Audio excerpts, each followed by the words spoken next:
Hi friends. பார்த்தீங்கன்னா இன்னைக்கு எந்த டீமோட வந்திருக்கோம்னு பார்த்தீங்கன்னா மும்பை டீம்.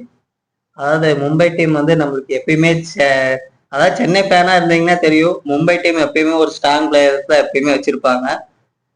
இந்த டைம் வந்து நிறைய பேர்த்த வெளியே விட்டாங்க. இருந்தாலும் அப்படி பார்த்தாலும் இந்த டைமும் பார்த்தீங்கன்னாலும் ஒரு ஸ்ட்ராங் பிளேயர் தான் உள்ள இருக்க மாதிரியே ஒரு ஃபீல் இருக்குது. நாங்க மும்பைடா அப்படிங்கிற மாதிரி பிளேயர்ஸ் எல்லாம் வச்சிருக்காங்க. உங்களுக்கே தெரியும், அவங்க 4 பேர்ஸ் வெளியே விடவே இல்லை. அந்த 4 விடவே பேரும் மாட்டாங்க. அந்த 4 பேரு இந்தியன் டீம்ல இருக்காங்க, இன்டர்நேஷனல் லெவல்ல எல்லா ஃபார்மேட்டையும் விளையாடுறதுக்கு. ஆமா, யாருன்னு பாத்தீங்கன்னா கேப்டன், நம்ம இந்தியன் கேப்டன் ரோஹித் சர்மா தாங்க. ஆனா என்ன பண்றது, கொஞ்சம் வருத்தமான விஷயம் தான். அவங்க அணியோட நிர்வாகம் ரோஹித் இருந்து கேப்டனை பிடிங்கிட்டு அத்திகிட்ட கொடுத்துட்டாங்க. ஸோ ஒரு பாம்புக்கு பல்ல பிடிங்கி உட்கார வச்ச மாதிரி இருக்குது ஆக்சுவலா சொல்ல போனா. லாஸ்ட் டைம் வந்து அத்திக் பாண்டியா கொடுத்தனால கொஞ்சம் டீமுக்குள்ள வந்து ஒரு கோஆர்டினேஷன் இல்லாத மாதிரி தான் இருந்தது. அப்படிதான் வந்து நியூஸ்லயும் நிறைய பேசினாங்க. இருந்தாலும் வந்து அத்திக் பாண்டியா நம்மளுக்கு தெரியும், ஒரு நல்லா லீட் பண்ணக்கூடிய ஆள் தான். எல்லாத்தையும் ஒரு பாசிட்டிவாவே கொண்டு போவாரு. அந்த டீம் பாத்தீங்கன்னா ஸ்ட்ராங்கா ஸ்கைன்னு சொல்லக்கூடிய சூரியகுமார் இருக்காரு. பேட்ஸ்மேன்ல பாத்தீங்கன்னா நம்மளுக்கு தெரிஞ்சதுதான். அதாவது ஸ்கை, அதாவது மும்பையோட வந்து பிளஸ் பாயிண்ட், அதாவது எந்த இடத்துல இறக்கி விட்டாலும் நான் அடிப்பேன்டா அப்படின்னு ஒரே ஆள் வந்து சூரியகுமார் தாங்க. தோத்தாலும் ஜெயிச்சாலும் எதை பத்தியும் கவலை மாட்டாரு, அடிச்சு தள்ளிக்கிட்டே இருப்பாரு. 360 எப்படிதான் தூக்கி அடிப்பாரு. டிவிலியர்ஸ் போன பிறகு ஒரு 360 வந்து அடிக்கக்கூடிய பிளேயர் பாத்தீங்கன்னா நம்மளுக்கு தெரிஞ்சது வந்து இப்போதைக்கு சூரியகுமார் யாதவ் தாங்க. அவரை எந்த ஸ்டார் ஆட போறாருன்னு யாராலையும் கண்டுபிடிக்க முடியல. அவர் அவுட் ஆகுறது மிகப்பெரிய விஷயமா தான் ஆப்போசிட்ல போற பவுலர் தான் நினைப்பாங்க. அதுக்கப்புறம் அந்த லைன் அப், அதாவது நம்ம ரோஹித் சர்மாவும் சரி, அப்புறம் சூரியகுமார் யாதவ், இவங்களெல்லாம் அடுத்து நம்ம யார் அடுத்த பிளேயர் நம்மளுக்கு ஸ்டார் பிளேயரா தெரியறாங்கன்னு பாத்தீங்கன்னா திலக் வர்மா. திலக் வர்மா இப்ப ரீசெண்டா அவர் செம்ம ஃபார்ம்ல லாஸ்ட் 2 இயர்ஸாவே திலக் வர்மா தான் வந்து மும்பையோட வந்து அந்த இரும்பு தூள். லாஸ்ட் ஓவர் 5 ஓவர் இருக்குதுன்னா கண்டிப்பா அவர் தான் இருப்பாரு. பினிஷிங் ரோல் இப்ப செமையா லாஸ்ட் T20 கூட பண்ணி காட்டினாரு. ஆமா, அப்படிதான் இருக்குது பேட்ஸ்மேனை பொறுத்த வரைக்கும். ஆனா மித்தபடி வந்து சொல்லிக்கிற அளவுக்கு வந்து பாத்தீங்கன்னா பேட்ஸ்மேன் யாரும் இதுல இல்ல. அதாவது நம்மளுக்கு தெரிஞ்ச அளவு, நம்மளுக்கு இன்டர்நேஷனல் லெவல்ல விளையாண்டா இருந்தாங்கன்னா அவங்க பேர் டக்குன்னு வரும்.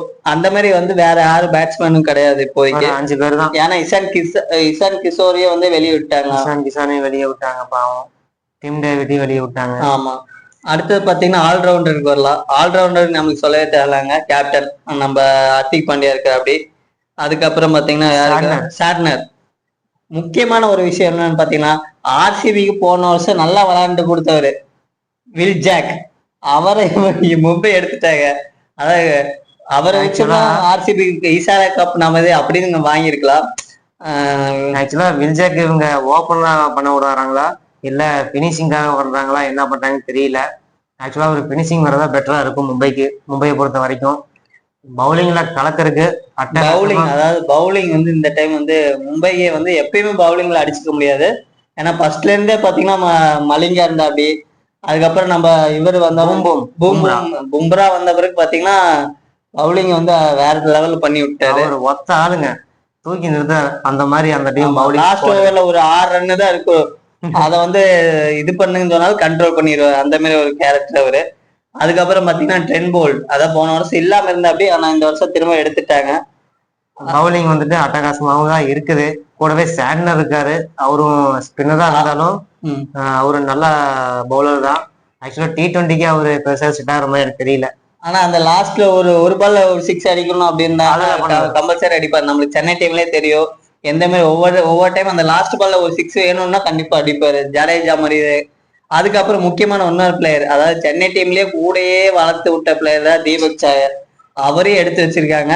தீபக் சாயர்லாம் வந்து சென்னை டீமுக்கு எதிராக வந்து பால் போட்டாருன்னா கம்பல்சரி வந்து அவரே விட்டு கொடுத்துருவாரு. அதனால அப்படிதான் நாங்களும் எதிர்பார்த்திருக்கோம். ஓவராலா மும்பை வந்துட்டு ஒரு செம்ம ஃபைட் பேக் டீம் தாங்க. ஆமா, நல்ல ஸ்ட்ராங் பிளேயர் தான் வச்சிருக்காங்க. வீக் பிளேயர் சொல்ற அளவுக்கு இல்ல. பேட்ஸ்மேன் தான் நம்மளுக்கு வந்து இந்த டைம் வந்து எப்படி இருக்க போறாங்க. அதாவது ரோஹித், சூரியகுமார் யாதவ் இவங்கெல்லாம் அவுட் ஆன, திலக் வர்மா தான் இவங்கெல்லாம் அவுட் ஆன பிறகு யாரை இறக்கி விடுவாங்க, அந்த இதை தான் நம்ம பார்க்கணும். பும்ராவும் இன்ஜுரியில இருக்காரு. ஸோ எந்த அளவுக்கு அவரால் பர்ஃபார்ம் பண்ண முடியும்னு கொஞ்சம் தெரியல. ஆமா, ஃபர்ஸ்ட் 2-3 மேட்சுக்கு பும்ரா இருக்கு வரமாட்டாரு அப்படிங்கிற செய்தி வந்திருக்கு. அதுக்கு அடுத்து பாத்தீங்கன்னா அடுத்த டீம் நம்ம பத்தி டிஸ்கஸ் பண்ணலாம். அடுத்த டீம் என்னன்னு பாத்தீங்கன்னா நம்மளோட கோலி, ஆர்சிபி தாங்க. கோலி இந்த வருஷம் பறக்குமா பறக்காதா? இசாலா கப் நம்ம இந்த டைம் ஆச்சு வாங்குவாரான்னு தெரியல. இருந்தாலும் அதாவது இதுல ஒரு பேட்டியில வந்து டிவிலியர்ஸ் சொன்னேன் அப்படியே இடையில, என்னன்னு பாத்தீங்கன்னா டிவிலியர்ஸ் வந்து நம்ம கோலிக்கு ஒரு மெசேஜ் பண்ணியிருக்காரு ஈசால கப் நமது அப்படின்னு. அதுக்கு அவர் கோலி இருந்துட்டு சும்மா இருங்கப்பா இதே எதுக்குப்பா சொல்லிட்டு இருக்கிறீங்க அப்படின்னு அவரே சொல்லியிருக்காரு. அவருக்கே தெரிஞ்சு போச்சு, ஏப்பா நீங்க என்ன பண்ணாலும் நான் கபடி வரல அப்படி மைண்ட் செட். ஆக்சுவலா ஒரு மீம்ஸே நடக்குதுங்க, ஏதோ ஒண்ணு பெங்களூர் கபடிக்கு போகுது, ஆனா சும்மா ஏன்டா காவல் பண்ணிருக்கேன் அந்த மாதிரி எல்லாம். ஏன்னா நம்மளுக்கே தெரியும் போன வருஷம் வில்ஜாக் வந்து எப்படி எந்த அளவுக்கு சூப்பரா விளையாண்டாரு. ஆனா அவரே வெளியிட்டு இவங்க இது யாராவது எடுக்கிறாங்கன்னு தெரியாத மாதிரி எடுத்து வச்சிருக்காங்க. ஆக்சுவலா அது டீம் கேப்டன் மிஸ்டேக்கா இல்ல அந்த அந்த டீமோட மேனேஜ்மெண்ட் ஏதாவது ப்ராப்ளம் இருக்கா என்னன்னு தெரியல. கோலி மேல தப்பே சொல்ல முடியாது, செம்ம பிளேயர். ஆமாங்க, அந்த டீம்ல பாத்தீங்கன்னா இந்த டைம் வந்து ரொம்ப வீக் பிளேயர்ஸ் தான் இதுக்குள்ள இருக்கிற மாதிரியே ஒரு ஃபீலிங் இருக்குது. அப்படிதான் பாத்தீங்கன்னா கேப்டன் அப்படிதான் திடீர்னு வந்து ஒரு முடிவு எடுத்திருந்தாங்க.